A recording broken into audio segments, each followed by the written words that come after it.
तो सबसे पहले तो आप सबको मकर संक्रांति की बहुत बहुत शुभकामनाएं। आज 14 जनवरी है और आप यहाँ कॉलेज में आए हो तो आपको उसके लिए सबसे पहले मैं हैप्पी मकर संक्रांति। तो आज हम स्टार्ट करते हैं आज की क्लास। आज की क्लास क्योंकि यस्टरडे पिछली क्लास में हमने अपना कंबाइंड मीन कैलकुलेट करना सीख लिया था। कंबाइंड मीन की कहाँ जरूरत थी? जब हमको हमारे पास में एक ही कई ग्रुप्स हैं, ठीक है। जैसे आपको सीरीज बताई थी x y z a b c, उस केस में हमारे पास में कई सारे मीन आ गए तो हमें उन सब का एक रिजल्ट देना है, that is your combined mean, कि वो सारा का सारा जो ग्रुप है वो क्या एक रिजल्ट शो कर रहा है। क्लियर? आज की क्लास में कुछ करेक्शन हमको करनी है।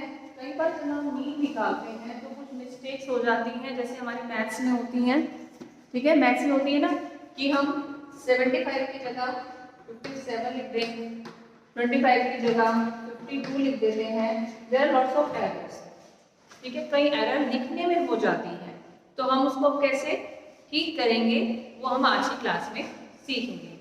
तो हमारा टॉपिक आज की क्लास में है करेक्टिंग। आप साथ साथ लिखते जाइए, करेक्टिंग इनकरेक्ट वैल्यू ऑफ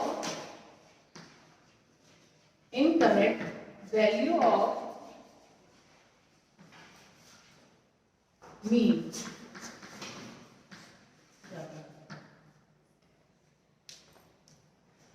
जो आपका टॉपिक है वो है आपका करेक्शन ऑफ इनकरेक्ट मीन, कि आपका जो मीन है वो इनकरेक्ट हो गया, जिसको आपको करेक्ट करना है।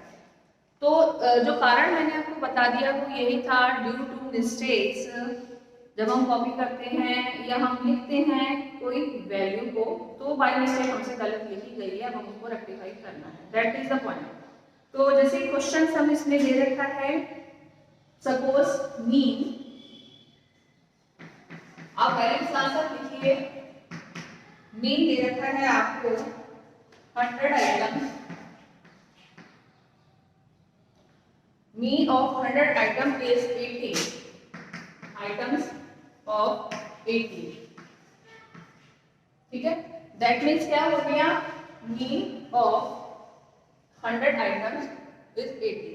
मीन क्या है आपका 80 एंड आपका जो एंड है 100। उसने कहा है मीन ऑफ 100 आइटम इज 80, तो 80 आपका मीन है और जो आपका एन की वैल्यू है that is 100। By mistake one item is misread as, एक आइटम ऐसी है जो कि मिसरीड कर ली गई है, गलत पढ़ ली गई है 92 इंस्टेड ऑफ 29। इंस्टेड ऑफ कि एक ऐसी आइटम थी जो कि तो 29 की पर वो रीड कर ली गई है 92 की।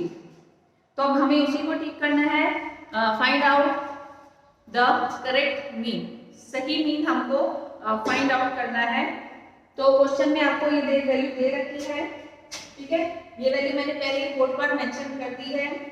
मीन निकालोगे अब आप, मीन कैसे निकालते हो, सिग्मा एक्स अपॉन एन, यही फॉर्मूला है आपका मीन निकालने का, सिग्मा एक्स अपॉन एन। अब इसमें क्या करना है आपका, सिग्मा एस ये आपके पास दे रखा है और ये वैल्यू दे रखी है, आपने इसको करेक्ट करके लिखना है। किस तरीके से लिखोगे, पहले तो आपको लिखना है इनकरेक्टेड जो आपकी वैल्यू है। सिग्मा एक्स कितना है आपका, सबको मिला के सिग्मा एक्स इनकरेक्टेड जो कि गलत है is equal to 100 into 80 is equal to कितना हुआ 8000, ठीक है। अब हमको निकालना है, ये तो हमारी इनकरेक्टेड वैल्यू है जो कि क्वेश्चन में दे रखी है, हम इसको करेक्ट करना है। अब हमको लिखना है corrected value,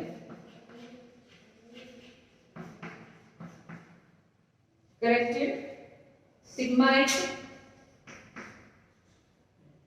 is equal to 8000 आपकी जो वैल्यू आ गई थी, प्लस करेंगे करेक्ट आइटम और माइनस कर देंगे इनकरेक्ट आइटम। तो करेक्ट आइटम क्या थी 29 और इनकरेक्ट हमारी 92 थी, जो कि गलत इसलिए पढ़ी गई थी। तो यहाँ पर आ जाएगा आपका करेक्ट आइटम। और जैसे मैं बोर्ड पे लिखती हूँ आप कॉपी में वैसा ही लिखोगे। जैसे कल मैंने आपका कॉपी देखी थी तो उसमें एडिटेड वैसे नहीं उतार रखा था, जिसकी वजह से वो क्वेश्चन सॉल्व नहीं हो पा रहा था। ठीक है, तो इसी सीक्वेंस में लिखा करो आप, माइनस कर दोगे आप इनकरेक्ट आइटम को, इनकरेक्ट आइटम। अब सिंपल 8000 है कि आपका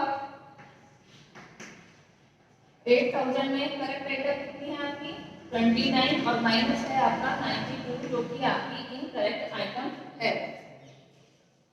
कैलकुलेट कर लिया आपने तो आ गया प्लस क्या चीज, ठीक है, ये आ जाएगा आपका प्लस माइनस करके।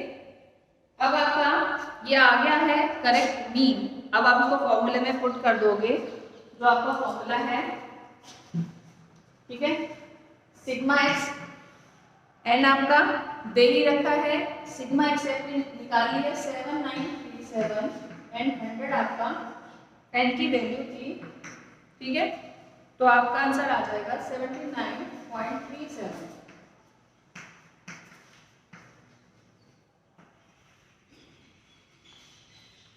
ठीक है, अब इसमें क्या कैसे निकाला आपने, अब आपको ब्रीफ में कर देते हैं। अब तक तो मैंने आपको क्वेश्चन सॉल्व करके दिखा दिया है कि इसमें क्या है।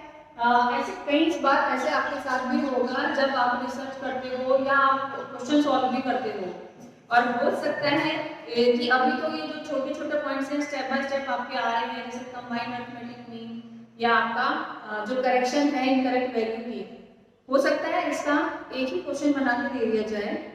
आपके पास क्वेश्चन इस तरीके से भी आ सकता है कि क्वेश्चन है ए बी सी सिटी, उसमें आपको फाइंड आउट करना है मीन।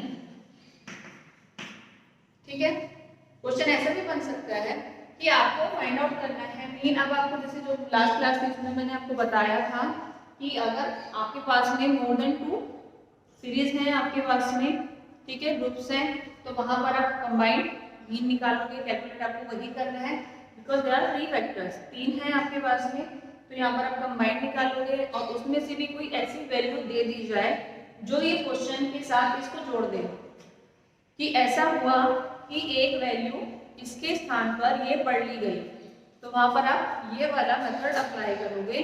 तो उस केस में क्या है, आपका मीन आपको निकालना है, सिग्मा एक्स दे रखा है, ठीक है, फॉर्मूला पहले लगा दिया। अब आपको क्या सिग्मा एक्स नहीं पता था, सिंपल आपने सिग्मा एक्स कैसे निकाल लिया, जो हम इंडिविजुअल सीरीज में करते थे इनटू करके, इसीलिए इसको आपने मल्टीप्लाई करा है 100 × 80। ठीक है, दिमाग में सवाल आया होगा कि इसको इंटू क्यों कर दिया, ठीक है, जबकि हमें जरूरत ही नहीं है, अपना सिंपल मीन दे रखा और अपना हमारे पास में एन की वैल्यू दे रखी है, पर ये क्या दे रखा है, मीन दे रखा है, हमको दिया हुआ नहीं चाहिए। इसको वापस ले जाने के लिए हमें सिग्मा एक्स को इंटू करना ही पड़ेगा 100 से। ठीक है, अब 100 ये यही वैल्यू है 100 वाली, ये अगर इसमें यहाँ पे 50 होता तो 50 से करते, पर यहाँ पर 100 है इसलिए इसको वापस ले गए हम, सिग्मा एक्स निकाल लिया, इसीलिए हमने 100 किया है 80 को 100 से 8000। अब सिंपल है 8000 में से जो सही था उसको ऐड कर दो, जो गलत था उसको माइनस कर दो, और जो वैल्यू आ गई है उसको डिवाइड कर दिया आपने 100 से, जो कि आपका n था। अगर यहाँ पर 50 होता तो आप 50 से करते। क्लियर? ठीक है, आगे समझ में कुछ पूछना है? अगर हो तो आप पूछ सकते हो साथ के साथ ही।